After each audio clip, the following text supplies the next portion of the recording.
Good morning friends, स्वागत है आपका हिंदू के एडिटोरियल डिस्कशन में।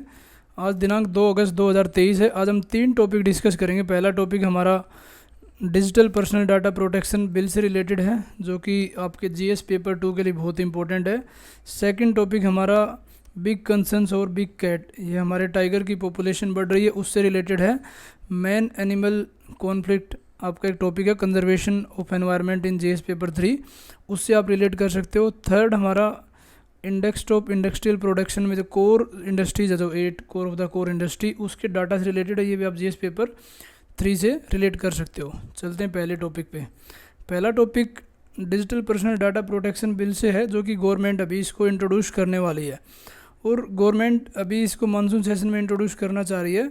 उससे पहले जो इसका ड्राफ्ट था, ड्राफ्ट को काफ़ी सीक्रेसी में रखा गया, पूरी तरह से पब्लिक डोमेन में नहीं लाया गया। और इसी को देखते हुए जो अपोजिशन पार्टी है, जिनको पार्लियामेंट्री स्टैंडिंग कमेटी मेंबर्स थे, उन्होंने अपना डिसेंट उसने अपनी नाराज़गी जाहिर की है। इस digital personal data protection bill का जो ऑब्जेक्टिव था कि जब भी इस बिल को पास करेंगे तो इसमें पर्सनल डाटा को प्रोटेक्ट करने के सारे प्रोविज़न होंगे। बट ये जो अपोजिशन पार्टी और बाकी इन्होंने ये क्लेम किया कि बिल को पूरी तरह से मेंबर्स को और कमेटी को दिखाई नहीं गया, इसको एक सीक्रेसी में पास करने वाली बात है, ये उनका एलिगेशन है। तो इसी के ऊपर पूरा कंसर्न इसका, क्योंकि नवंबर 2022 में ministry of electronics and information technology, जिसको शॉर्ट में मीती बोलते हैं, इसने इसको पब्लिकली सर्कुलेट किया था। क्योंकि जब भी कोई बिल पास करना था उससे पहले उसको पब्लिक में सर्कुलेट किया जाता है, पब्लिक कंसल्टेशन के लिए, कि जो भी पब्लिक के पॉइंट है उनको इंक्लूड किया जाए। बट इसमें काफ़ी इश्यूज़ हैं, मल्टीपल प्रॉब्लम्स हैं, क्योंकि जब सिटीजन के साथ शेयर किया जाता है, कैंपेन किया जाता है, तो शुरुआत में मिनिस्ट्री ने फोकस किया मेनली जो बड़ी इंडस्ट्रीज़ हैं, बड़ी टेक कंपनीज हैं, जिनके पास बहुत ज़्यादा इन्फॉर्मेशन होती है, क्योंकि इन्फॉर्मेशन रिजीम में जिसके पास डाटा ज़्यादा होगा उसी का वर्चस्व ज़्यादा होगा। बट ये है कि इस डाटा प्रोटेक्शन बिल से हमारे हर एक भारत के नागरिक को बहुत ज़्यादा असर पड़ने वाला है, क्योंकि राइटर यहाँ पे कहना चाह रहा है कि जो गलतियाँ हमने की उनको हम रिपीट नहीं करना चाह रहे, क्योंकि डाटा प्रोटेक्शन बिल है उसमें काफ़ी अभी कमियाँ नज़र आ रही हैं। जो पहले ड्राफ्ट किया था उसने काफ़ी ज़्यादा सेफगार्ड किया था हमारे फंडामेंटल राइट्स के ऊपर, राइट टू इन्फॉर्मेशन और right to privacy. Right to privacy KS Puttaswamy judgment में आर्टिकल 21, जो कि हमारा फंडामेंटल राइट है, और राइट टू इन्फॉर्मेशन भी हमारा फंडामेंटल राइट का पार्ट है, आर्टिकल 19 के अंडर में। आरटीआई एक्ट जो 2005 में पास हुआ था ना, और 2019 में कुछ अमेंडमेंट आया था। तो उस टाइम पे जो इसका ड्राफ्ट पेश किया गया था पब्लिक के सामने, तब इसने इन दोनों चीज़ों को बहुत ज़्यादा गहराई से एड्रेस किया था। बट अभी जो 2022 का जो डाटा प्रोटेक्शन बिल है, उसमें एक ऐसा प्रोविज़न डाल दिया कि आरटीआई को भी अमेंड कर रहे हैं, और उस आरटीआई को अमेंड कर रहे हैं जिससे कि करोड़ों इंडियन सिटीजन हैं जिनको एक्सेस टू इन्फॉर्मेशन हुई थी, गवर्नमेंट की कौन सी एजेंसी क्या काम कर रही है, उसके कितना डाटा है, वो पूरा उनके पास एक्सेसिबिलिटी है।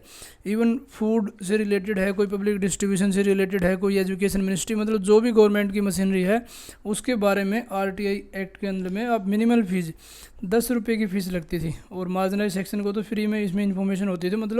बहुत ही फ़ायदेमंद अकाउंटेबिलिटी और ट्रांसपेरेंसी इंश्योर करने के लिए आरटीआई एक्ट को लाया गया था। लेकिन इस बिल में इसके प्रोविज़न को भी अमेंड किया जा रहा, तो यहाँ पे राइटर कंसर्न जाहिर कर रहे हैं कि ये हमारे राइट टू इन्फॉर्मेशन को वायलेट कर रहा है, राइट टू प्राइवेसी को भी।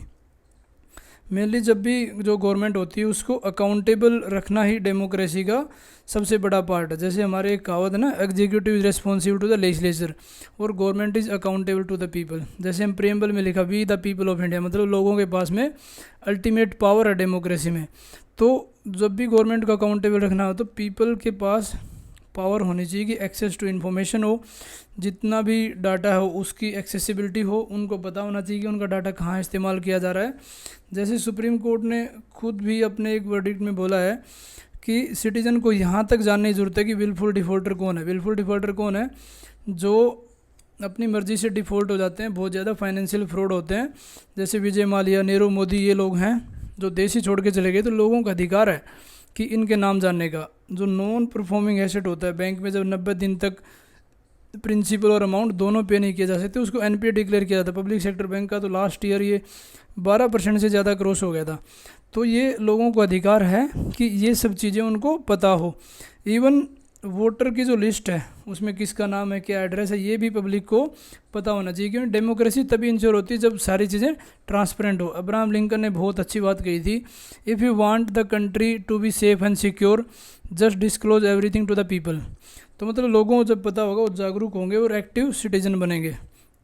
और जो पर्सनल डाटा है वो पब्लिक स्क्रूटिनी के लिए हमेशा अगर ओपन रहेगा तो हम इलेक्ट्रोल में जो फ्रॉड होते हैं, फेक वोटिंग होती है, बूथ कैप्चरिंग होती है, मल्टीपल वोटिंग हो जाती है कई बार, तो उसको हम बचा सकते हैं। और इलेक्शन का भी, क्योंकि इलेक्शन क्या है, election is a heart of democracy, क्योंकि फ्री फेयर कंडक्ट इलेक्शन कराना इलेक्शन कमीशन ऑफ इंडिया की ड्यूटी है, लेकिन लोगों को स्क्रूटिनी के लिए हमेशा ओपन होनी चाहिए।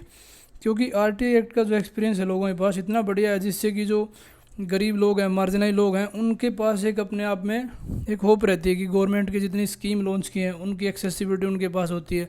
जितने वेलफेयर प्रोग्राम है, जैसे नेशनल फूड सिक्योरिटी एक्ट है, मिड डे मील स्कीम है, पीएम किसान स्कीम है, अगर लोगों के पास उसकी एक्सेसिबिलिटी होगी, इन्फॉर्मेशन होगी, तो अच्छे से चीज़ों को यूज़ कर पाएंगे और पूरी स्कीम को अच्छे तरीके से यूटिलाइज कर पाएंगे। कुछ एग्जांपल यहाँ पे दिया है कि पीडीएस जो है, पब्लिक डिस्ट्रीब्यूशन सिस्टम, इसका जो ऑर्डर है वो खुद रिकॉग्नाइज करता है कि इसकी जो डिटेल्स हैं कि भाई किसके पास राशन कार्ड है, राशन कार्ड होल्डर में डिफरेंट कलर होते हैं, येलो कार्ड, ब्लू कार्ड, लोगों के पास कहाँ कहाँ पे राशन शॉप है, राशन शॉप में कितना टाइप का राशन है, वो सब कुछ लोगों को पता होता है। और इसमें एक सोशल ऑडिट का भी प्रोविजन है। सोशल ऑडिट क्या होता है कि जहाँ पे सिविल सोसाइटी, एनजीओ और लोग खुद ऑडिट करते हैं, न कि सिर्फ कैग और सीजीए के द्वारा ही ऑडिट किया जाए। तो ये बहुत ही एक अच्छी चीज़ है। अब यहाँ पे बात करते हैं कि इसमें बिल में सबसे थ्रेट हो रहा है कि अकाउंटेबिलिटी और ट्रांसपेरेंसी को, क्योंकि जो आरटीआई एक्ट है, राइट टू इन्फॉर्मेशन एक्ट, उसमें पहले से ही प्रोविज़न है और उसको बैलेंस कर रहा है कि राइट टू प्राइवेसी और राइट टू इन्फॉर्मेशन, दोनों को यहाँ पे बैलेंस करने का प्रोविज़न ऑलरेडी दिया हुआ है। कहाँ पे? सेक्शन 8 में इसमें, क्योंकि इसमें पर्सनल जो इन्फॉर्मेशन होती है, जब भी आप आरटीआई लगाते हो तो उसमें आप पर्सनल इन्फॉर्मेशन मांगते हो, तो उसमें सेक्शन 8 के तहत उसको एग्जेम्प्ट और डिनाई किया जा सकता है कि आप पर्सनल इन्फॉर्मेशन नहीं मांग सकते जब तक कि उस इन्फॉर्मेशन का कोई रिलेशन या कोई संबंध ना होगी पब्लिक एक्टिविटी। मतलब कि पब्लिक एक्टिविटी, फॉर एग्जांपल आप पीडीएस के राशन के बारे में जानना चाह रहे हो, बट उसमें आप ये नहीं कह सकते कि वहाँ पे जो ऑफिशियल बैठा है मुझे उसकी पर्सनल डिटेल चाहिए, जब तक कि वो पब्लिक को डायरेक्टली और इनडायरेक्टली उसका कोई असर नहीं पड़ रहा हो। दूसरा क्या हो रहा है कि जिसमें लगता है कि इंडिविजुअल की प्राइवेसी में इन्वेजन हो रहा है, मतलब उसकी राइट टू प्राइवेसी वायलेट हो रहा है, तो उसको भी यहाँ पे एग्जेम्प्ट किया गया कि इन्फॉर्मेशन ऑफिसर होता है जो कि इन्फॉर्मेशन देता है, पीआईओ, वो अगर सेटिस्फाई हो जाए कि लार्जर पब्लिक इंटरेस्ट नहीं है तो वो उसको मना कर सकता है। और अभी जो डाटा प्रोटेक्शन बिल है उसमें राइटर कहना चाह रहा है कि इसमें आरटीआई में अमेंडमेंट करने की ज़रूरत है नहीं, क्योंकि आरटीआई में ऑलरेडी आपके पास प्रोविज़न है जिसमें आप पर्सनल इन्फॉर्मेशन को एग्जेम्प्ट कर सकते हो, अपने राइट टू प्राइवेसी मेंटेन कर सकते हो, जिस इन्फॉर्मेशन में लगता है कि नेशनल सिक्योरिटी को खतरा है उसको मना कर सकते हो, जिसका कोई लिंक नहीं है कि पब्लिक इंटरेस्ट है उसको आप डिनाई कर सकते हो। तो यहाँ पे इस आरटीआई को अमेंड करने की कोई ज़रूरत नहीं है। और एक पहले का जजमेंट था जस्टिस एपी शाह का, उन्होंने भी प्राइवेसी के बारे में बताया था कि जो digital personal data protection bill 2022 है उसने सेक्शन 8 में प्रोविज़न कर दिए और काफ़ी चीज़ें एक्सपेंड कर दी, और इसका जो प्रीव्यू था, एम्बिट थी, उसको बढ़ा दिया कि कौन सी इन्फॉर्मेशन आपको नहीं दी जाएंगी। इसमें सबसे पहले तो यही है कि अगर इसका एम्बिट बढ़ाया जाएगा तो जो अकाउंटेबिलिटी और ट्रांसपेरेंसी है, जो कंट्री के और डेमोक्रेसी का एक फाउंडेशन है, उसी को खतरा हो जाएगा। क्योंकि primary objective data protection bill का वही है कि जो पर्सनल डाटा है उसका मिसयूज़ कम से कम हो, फाइनेंशियल फ्रॉड कम हो, लोगों को अपने डाटा का पता हो, राइट टू फॉरगॉटन हो, उनको डाटा कहाँ से हो रहा है, किसके साथ शेयर किया जा रहा है, उनकी पूरी इंडिविजुअल की कंसेंट ली जाए। इसमें होता क्या है कि गवर्नमेंट के पास तो सारा डाटा होता है, जैसे आधार का एग्जांपल ले लो, गवर्नमेंट के पास पूरा डाटा है। सेम इलेक्ट्रोल आईडी का एग्जांपल लो, फूड सिक्योरिटी में देखो तो गवर्नमेंट के पास तो पूरा ही डाटा है। तो यहाँ पे ये बन जाता है कि गवर्नमेंट की ड्यूटी है कि पूरे डाटा को प्रोटेक्ट किया जाए, और जो डिस्क्रिशनरी पावर है, जहाँ पे विदाउट कानून की जो पावर होती है डिस्क्रिशन पे, इंडिविजुअल पे, उसको कम किया जाएगा। और उसको ज़्यादा किया जाएगा तो उसके मिसयूज़ होने के चांस बढ़ जाते हैं।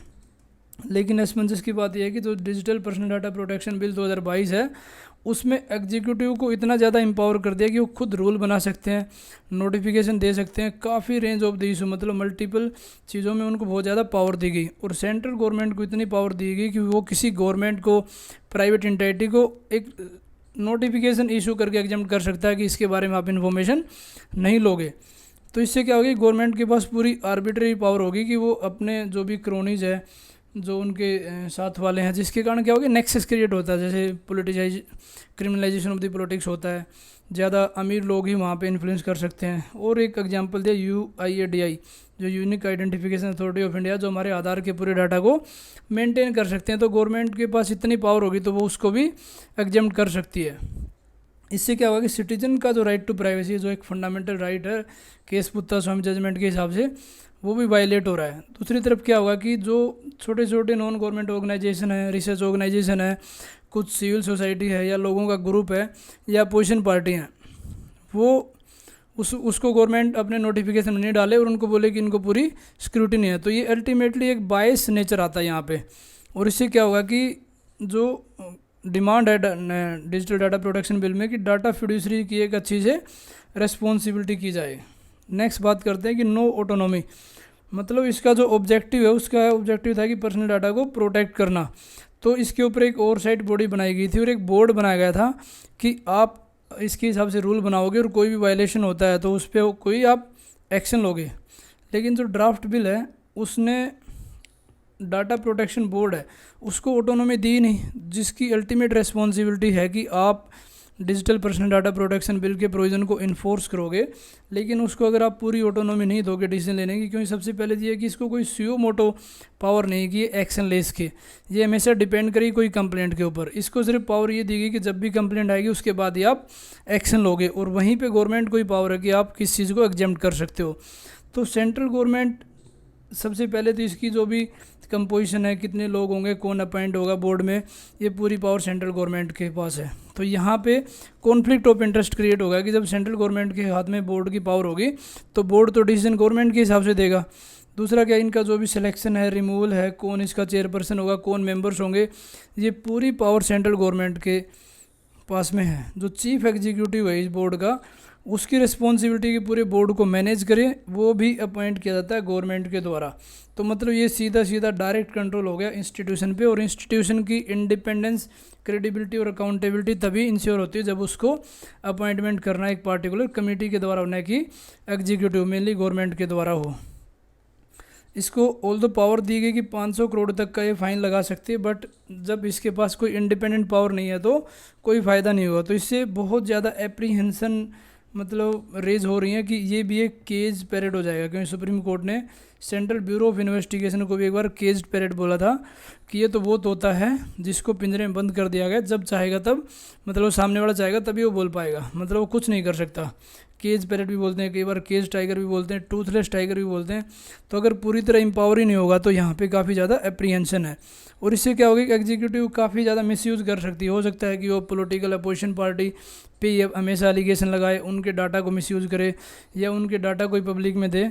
तो ये सारी चीज़ें अर्जेंटली एड्रेस करने की ज़रूरत है, क्योंकि सबसे पहले तो डिबेट और डिस्कशन जो कि हार्ट ऑफ डेमोक्रेसी है वो ज़रूरी है, ताकि लोगों को एम्पावर किया जाए और सेंट्रल गवर्नमेंट को जो पीपल्स डेमोक्रेटिक राइट, मतलब लोगों की जो डेमोक्रेसी है वहाँ पे इंफॉर्मेशन बहुत ही एक कोर चीज़ है जो कि अकाउंटेबिलिटी को इंश्योर करती है, तभी हमारी डेमोक्रेसी इनरिच होती है। तो ये पूरा आर्टिकल हमने डिस्कस किया। चलते हैं नेक्स्ट आर्टिकल के ऊपर। नेक्स्ट आर्टिकल हमारा बिग कंसर्न्स और बिग कैट, जो कि टाइगर की पॉपुलेशन बढ़ रही है और जिससे मैन एनिमल कॉन्फ्लिक्ट। ये क्यों होता है? जब भी फॉर एग्जांपल ये फॉरेस्ट है, यहाँ पे टाइगर की या किसी भी प्रे स्पीसीज की पॉपुलेशन बढ़ेगी तो ये ह्यूमन हैबिटाट में एंटर करेगा। ह्यूमन हैबिटाट में एंटर करेगा तो क्या होगा? इनकी एग्रीकल्चर को नुकसान होगा, इनकी डेथ हो सकती है, लोगों की लाइफ खतरे में होती है, प्रॉपर्टी खतरे में होती है, और अल्टीमेटली फिर ये हैबिटाट भी श्रिंक हो जाता है, क्योंकि लोग अपना एग्रीकल्चर वाला एरिया एक्सपेंड कर लेते हैं, तो उसके मल्टीपल रेमिफिकेशन होते हैं।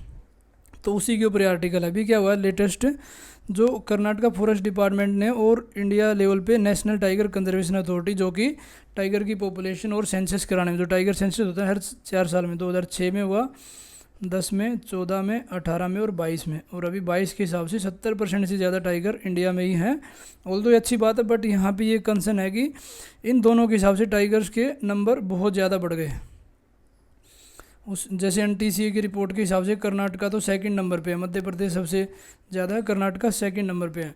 तो एक तरफ तो अथॉरिटी काफ़ी खुश है कि बहुत अच्छी बात है, बट दूसरी तरफ एक चिंता की बात भी है कि जो टाइगर है कर्नाटका में, वो एक तो डाटा भी यहाँ पे ऊपर नहीं जा रहा है कि 435 तो स्टेट फॉरेस्ट डिपार्टमेंट के हिसाब से हैं और 563 NTCA है। चलो ये तो ठीक है, ज़्यादा वेरिएशन नहीं है, 100-125 का है, बट अल्टीमेट कंसर्न ये है कि जो भी इनकी ग्रोथ है वो स्क्यूड है। बट कुछ एक जगह पे जैसे बांदीपुर टाइगर रिजर्व में, वहाँ पे टाइगर की बहुत ज़्यादा पॉपुलेशन है, और क्योंकि इसको प्रोजेक्ट टाइगर 1973 में जो गवर्नमेंट ने सेंट्रली स्पॉन्सर्ड स्कीम की तरह लॉन्च किया था, उस टाइम पे ही टाइगर इसको प्रोटेक्शन दी गई थी, तब से इसमें टाइगर की प्रोटेक्शन बहुत ज़्यादा होती है।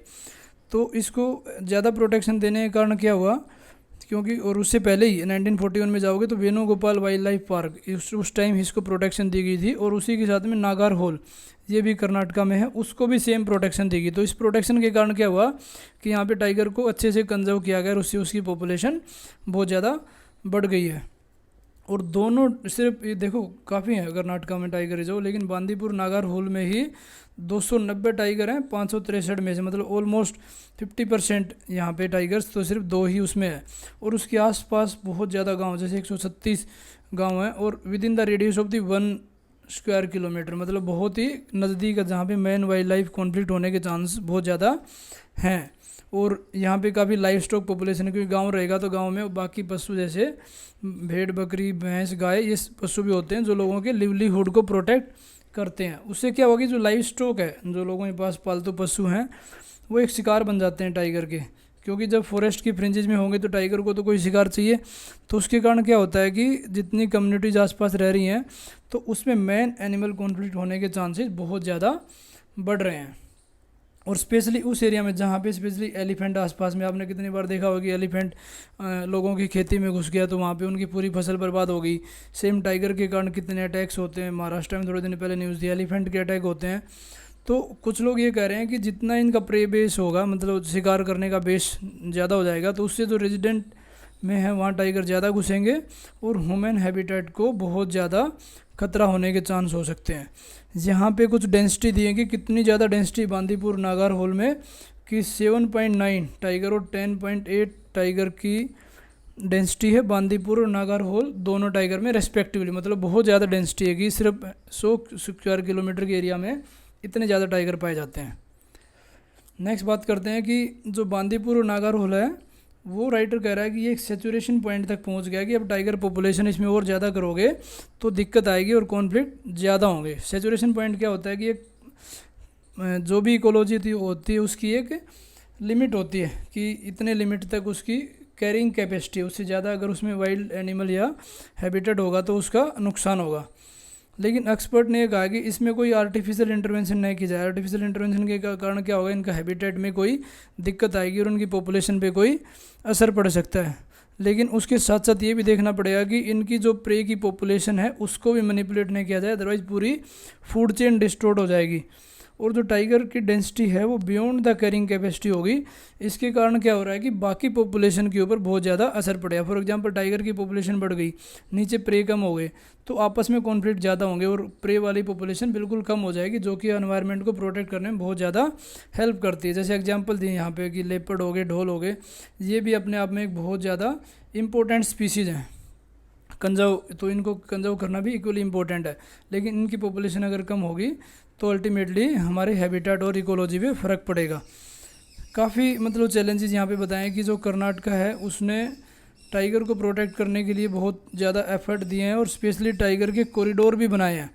बट इससे क्या हो रहा है कि जो टाइगर का डिस्पर्सल है वो अब राइटर सजेस्ट कर रहा है कि जो कंटिन्यूअस फॉरेस्ट है, मतलब आसपास के जो फॉरेस्ट है वहाँ पे अगर शिफ्ट किया जाए तो इसका थोड़ा सा प्रेशर कम हो जाएगा। और यहाँ पे मलाई महादेश्वर हिल्स है वाइल्ड लाइफ सेंचुरी, यहाँ पे उनको डिस्पर्स मतलब यहाँ पे रीलोकेट करने की बात कर रहे हैं ताकि एक कॉरिडोर बनाया जाए टाइगर बांदीपुर नागार होल से मलाई महादेश्वर वाली वाइल्ड लाइफ सेंचुरी में जाए। और जिसका एरिया बहुत ज़्यादा है, जैसे 900 स्क्वायर किलोमीटर का है, तो ये कहा भी जा रहा है कि बहुत ही आइडियल लोकेशन है जो कि सरप्लस टाइगर उनको ऑब्जर्व करेगी। और ऑल्दो इसका आइडिया पहले ही गवर्नमेंट ने बताया था और NTCA ने इसके प्रपोजल को भी सपोर्ट कर दिया था, बट फाइनली ये इम्प्लीमेंट नहीं हो पाया। अभी इस लोकेशन इसकी बताई गई कि कहाँ पे है। ये जो कावेरी वाइल्ड लाइफ सेंचुरी है कर्नाटका में, उसके नॉर्थ में है। सत्यमंगलम टाइगर रिजर्व, जहाँ पे ईस्टर्न और वेस्टर्न घाट दोनों मिलते हैं, वो इसके ईस्ट में है। तमिलनाडु साउथ में, और बीआरटी टाइगर रिजर्व इसके वेस्ट साइड में। मतलब ये काफ़ी एक कंटिन्यूस एरिया बनता है जहाँ पे टाइगर को आपस में रीलोकेट किया जा सकता है, और टाइगर का फ्यूचर ऑफ टाइगर भी यहाँ पे इंश्योर किया जा सकता है। लेकिन दिक्कत कहाँ आ रही है, जो पॉलिटिकल कंपनसन है, क्योंकि कर्नाटका असेंबली इलेक्शन हुए थे, वहाँ पे दूसरी पार्टी जैसे कांग्रेस पार्टी वहाँ पे अभी सरकार में है, और बीजेपी की वहाँ पे डिफीट हो गई थी। उसके कारण क्या आपस में पॉलिटिकल कॉन्फ्लिक्ट हो गया, जिसके कारण गवर्नमेंट ने इस प्रपोजल को होल्ड पे रख दिया। मतलब कई बार पॉलिटिकल चीज़ें भी एनवायरनमेंट को हैम्पर करती हैं। तो यही कह रहे हैं कि इनको एक वाइबल हैबिटेट देने की ज़रूरत है, एडिशनल स्पेस दिया जाना चाहिए ताकि इनकी प्रोटेक्शन की जाए। बट दिक्कत कहाँ आ रही है कि जो इको सेंसिटिव जोन है उसको भी कंसिडर करना पड़ेगा। इको सेंसिटिव जोन क्या होती है? Eco sensitive zone environmental protection act 1986 के तहत इनको डिक्लेयर किया जाता है, और वाइल्ड लाइफ प्रोटेक्शन एक्ट 1972 का भी इसमें कुछ आर्टिकल को इम्प्लीमेंट किया जाता है। तो जो 10 किलोमीटर का एरिया होता है नेशनल पार्क से, वाइल्ड लाइफ सेंचुरी से, वो काफ़ी इको फ्रेजाइल जोन माना जाता है। तो वहाँ पे कुछ एक्टिविटीज़ को डिवाइड किया, जैसे प्रोहिबिटेड एक्टिविटीज़ है वहाँ पे, जैसे मील होगी, माइनिंग होगी, soil pollution, noise pollution, hydro power project, इनको इस्टेब्लिश नहीं किया जा सकता। कुछ एक्टिविटीज़ हैं जो रेगुलेट की जाती हैं कि थोड़ा बहुत उनको किया जा सकता है, बट रेगुलेटरी, जैसे होटल हो गए, रिजोर्ट हो गए, कोई इलेक्ट्रिसिटी प्लांट हो गया। और कुछ एक्टिविटीज़ इनको परमिटेड एक्टिविटी बोलते हैं, जिसमें रेन वाटर हार्वेस्टिंग हो गया, ऑर्गेनिक फार्मिंग हो गया, रिन्यूएबल एनर्जी हो गया। उसका ultimate purpose eco sensitive zone ये था कि इन सिटू, मतलब जहाँ पे है जो वाइल्ड लाइफ, उसको वहीं पे प्रोटेक्ट करना। तो जब इसको जो ये वाली है मलाई मादेश्वर, यहाँ पे अगर रिलोकेट करेंगे तो इको सेंसिटिव जोन को भी हमें ध्यान में रखना पड़ेगा। और दूसरा क्या, जो एंथ्रोपोजेनिक प्रेशर है। एंथ्रोपोजेनिक प्रेशर क्या होता है? जो ह्यूमन बीइंग के द्वारा प्रेशर किया जाता है कि अगर एग्रीकल्चर को एक्सपेंड कर रहे हो, फॉरेस्ट को कम किया जाएगा, तो उसको भी ध्यान में रखना पड़ेगा। और जो लोकल पॉपुलेशन है, जो कि किसी भी स्पीसीज़ को प्रोटेक्ट करने में बहुत अच्छा रोल प्ले करती है, उसको भी कॉन्फिडेंस में लिया जाए ताकि उनको भी डिस्प्लेसमेंट न हो और टाइगर को भी कोई दिक्कत ना हो। इससे क्या होगा कि दोनों ही पॉलिटिकल और एडमिनिस्ट्रेटिव विल की ज़रूरत है। जब तक पॉलिटिकल एडमिनिस्ट्रेटिव विल नहीं होगी तब तक इसको इम्प्लीमेंट करना मुश्किल पड़ेगा। क्योंकि एनटीसी ने जो रिपोर्ट की थी उसमें बताया कि कर्नाटका में 563 तो टाइगर, सिर्फ 5 जो टाइगर रिजर्व है, यहाँ पे आपके प्री के लिए बहुत इंपॉर्टेंट है कि कौन कौन से टाइगर रिजर्व कर्नाटका में, बांदीपुर, नागरहोल, भद्रा, बीआरटी, काली, जिसमें 66% तो टाइगर की पॉपुलेशन इन्हीं 5 में है, तो बाकी में तो बहुत कम बच गई। और 78% ऑफ जो टाइगर रिजर्व हैं वो सिर्फ बांदीपुर और नागरहोल में ही कंसंट्रेटेड है। तो यहाँ पे जो बाकी नॉन टाइगर रिजर्व, वहाँ पे इनको डिस्पर्स करने की ज़रूरत है। तो इससे क्या होगा कि जो भी न तो फॉरेस्ट लॉ को डायलेशन किया जाए, न डेवलपमेंट पे प्रेशर आए, सारी चीज़ों को ध्यान में रखते हुए इसको इम्प्लीमेंट करने की ज़रूरत है। ये पूरा आर्टिकल हमने डिस्कस किया। चलते हैं नेक्स्ट आर्टिकल पे। Next article, core comfort. Government के जो इंफ्रास्ट्रक्चर बूस्ट करना चाह रही है उससे काफ़ी ज़्यादा पॉजिटिव रिजल्ट मिल रहे हैं, हमारी इंडस्ट्रीज भी प्रोग्रेस हो रही हैं। पहले आईआईपी के बारे में बेसिक बात करते हैं कि इंडेक्स ऑफ इंडस्ट्रियल प्रोडक्शन होता क्या है। ये वॉल्यूम ऑफ प्रोडक्शन, मतलब कितनी वॉल्यूम ऑफ प्रोडक्शन बढ़ गई है उसको जारी करता है। ये जो कोर सेक्टर है 40% के आसपास इसका वेटेज है। इसमें कौन कौन सी इंडस्ट्रीज होती हैं? इसमें हमारी रिफाइनरी है, इलेक्ट्रिसिटी है, natural gas, coal, crude oil, fertiliser, steel, cement. और ये जो आईआईपी है, इंडेक्स ऑफ इंडस्ट्रियल प्रोडक्शन, ये सेंट्रल स्टेटिस्टिकल ऑर्गेनाइजेशन जो कि मॉस्पी के अंडर में आता है, उसके द्वारा इसको रिलीज़ किया जाता है, जिसका बेस ईयर 2011-12 में। जो पूरा डाटा है वो डाटा मिनिस्ट्री ऑफ फाइनेंस के द्वारा यूज़ किया जाता है, आरबीआई के द्वारा यूज़ होता है, पॉलिसी मेकिंग में यूज़ होता है। जो हमारी जीडीपी कैलकुलेशन में भी ये डाटा बहुत ही इंपॉर्टेंट है। तो ये अपने आप में काफ़ी इंपॉर्टेंट है ये कोर सेक्टर ना। तो इसी के बारे में डिस्कस करते हैं कि जो इसका जो आउटपुट है वो काफ़ी एक मतलब खुशी की बात है कि जून के महीने में ये 8% से ज़्यादा बढ़ गया, मतलब इसकी जो प्रोडक्शन है। और उसमें जो 7 सेक्टर हैं जिसमें स्टील है, सीमेंट है, इलेक्ट्रिसिटी है, इनमें तो बहुत ज़्यादा एक अप्रिशिएबल एडवांस हुआ है, जो अच्छी खुशी की बात है। स्टील का एग्जांपल लें, इसमें क्या है कि इनका वेटेज है, जैसे रिफाइनरी प्रोजेक्ट सबसे ज़्यादा है, फिर इलेक्ट्रिसिटी है, फिर स्टील, ऐसे करके इनकी रैंकिंग है।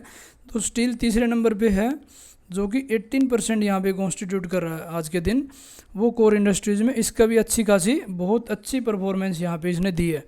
और दूसरा आप एग्जांपल होगी जो कि की एलॉय हो, किस किस में यूज़ होता है स्टील। तो आपको देखा कि हर जगह इंडस्ट्रीज़ में, बाकी रिफाइनरी में, कोई भी इंफ्रास्ट्रक्चर सेटअप करते हैं, हर जगह यूज़ होता है। तो वहाँ पे भी डबल डिजिट की एक अच्छी खासी प्रोग्रेस हुई है। दूसरा क्या देख रहे हैं कि ऑल्दो पिछले 2 महीने में थोड़ी सी पेस डाउन हुई है मानसून के कारण, बट जो स्टील और सीमेंट है उसका एडवांस बहुत ज़्यादा हुआ है इन 2 महीने में, अप्रैल से लेकर जून तक देख रहे हो कि 15% और 12%, और जो कि फर्स्ट क्वार्टर में है। और नॉट ओनली कि सिर्फ अपने सेक्टर में, जो बाकी सेक्टर हैं उनमें भी इसकी डिमांड इतनी ज़्यादा बढ़ी है, जिसके कारण उसका ये है। मेन क्या है, मेन तो कंस्ट्रक्शन है, जहाँ भी कंस्ट्रक्शन होगा, क्योंकि गवर्नमेंट ने इंफ्रास्ट्रक्चर को बहुत ज़्यादा पूछ दिया, जैसे नेशनल इंफ्रास्ट्रक्चर पाइपलाइन है, नेशनल मोनेटाइजेशन पाइपलाइन है, रेलवेज को हम मॉडर्नाइज कर रहे हैं, आत्मनिर्भर भारत को हम कर रहे हैं, कितनी अफोर्डेबल हाउसिंग स्कीम है, अर्बन रिन्यूएबल है, ट्रांसपोर्टेशन वाले हो गए, मतलब सारी चीज़ें हैं, ये अपने आप में एक बूस्ट प्रोवाइड कर रही हैं, स्पेशली जो हमारा स्टील और सीमेंट को। जो टोटल एक्सपेंडिचर भी है, जैसे 2023 के बजट में गवर्नमेंट ने एक्सपेंडिचर को बहुत ज़्यादा बढ़ाया, 33% के आसपास एक्सपेंडिचर। यहाँ पे बताया कि जो सेंट्रल गवर्नमेंट ने एक्सपेंडिचर है वो लगभग 62% है, कंपैरिजन किया था लास्ट टाइम जब 24% था। ये हमारी CGA controller general of the account के डाटा के हिसाब से यहाँ पे बताया। इलेक्ट्रिसिटी का एग्जांपल राइटर देता है कि जो 5वें नंबर पे थी उसमें ही बहुत ज़्यादा बढ़ा है, और ऑल्दो इलेक्ट्रिसिटी का काफ़ी डैमेज हो गया थोड़े दिन पहले जब साइक्लोन आया था गुजरात में, लेकिन फिर भी इसकी डिमांड बहुत ज़्यादा बढ़ती जा रही है। सेम कोल का एग्जांपल हो, ऑल्दो कोल के ऊपर इंडिया बाहर से हमें मंगाना पड़ता है, स्पेशली कोकिंग कोयल जो हमारी स्टील इंडस्ट्री में यूज़ होता है, लेकिन फिर भी कोल की प्रोडक्शन 9% के आसपास यहाँ पे बढ़ गई फर्स्ट क्वार्टर में। जो डाटा अभी रिसेंटली रिलीज़ हुआ है जुलाई में, उसमें यही दिखाया कि कोल की डिमांड काफ़ी पॉजिटिवली दिखा रहा है, और बियॉन्ड द इलेक्ट्रिसिटी सेक्टर, ऐसा नहीं कि सिर्फ इलेक्ट्रिसिटी सेक्टर में ही इसका इस्तेमाल हो रहा है, बाकी जो इंडस्ट्रियल सेगमेंट है, जैसे मेटल प्रोडक्शन है, कोई प्रोसेसिंग वाला है, फर्नेस है, बॉयलर है, या जहाँ पे भी ब्रिक मेकिंग है, वहाँ सब में कोल का बहुत ज़्यादा इस्तेमाल हो रहा है। तो यहाँ पे राइटर यही कहना चाह रहा है कि एक तरफ हम जब आत्मनिर्भर भारत को पुश कर रहे हैं, तो इंडिया को कुछ और एफर्ट लेने की ज़रूरत है। कहाँ पे, स्पेशली कुछ कंसर्न यहाँ पे ये है कि हमारी बहुत ज़्यादा डिपेंडेंस है क्रूड ऑयल के ऊपर। अभी आप देख रहे हो कि हमें रसिया से, इवन युआन करेंसी में हमें रसिया से क्रूड ऑयल लेना पड़ रहा है, क्योंकि ईरान से हम ले रहे थे उस टाइम पे, USA के कुछ सैंक्शंस के वार्निंग आ रही थी। तो हमारी जो बाहर से क्रूड ऑयल की डिमांड है वो ऑलमोस्ट 60% के आसपास है। तो यहाँ पे राइटर यही कहना चाह रहा है कि कंट्री की जो डिपेंडेंस है क्रूड ऑयल में और हमारी ओवरऑल फ्यूल नीड में, उसको हमें कम करने की ज़रूरत है। और यहाँ पे इसलिए बताया कि जो क्रूड ऑयल है उसका यहाँ पे डाटा है वो कम है, क्योंकि डॉलर में है, मतलब ज़्यादा बढ़ा नहीं, जबकि कॉन्ट्रैक्ट हो गया 0.6%।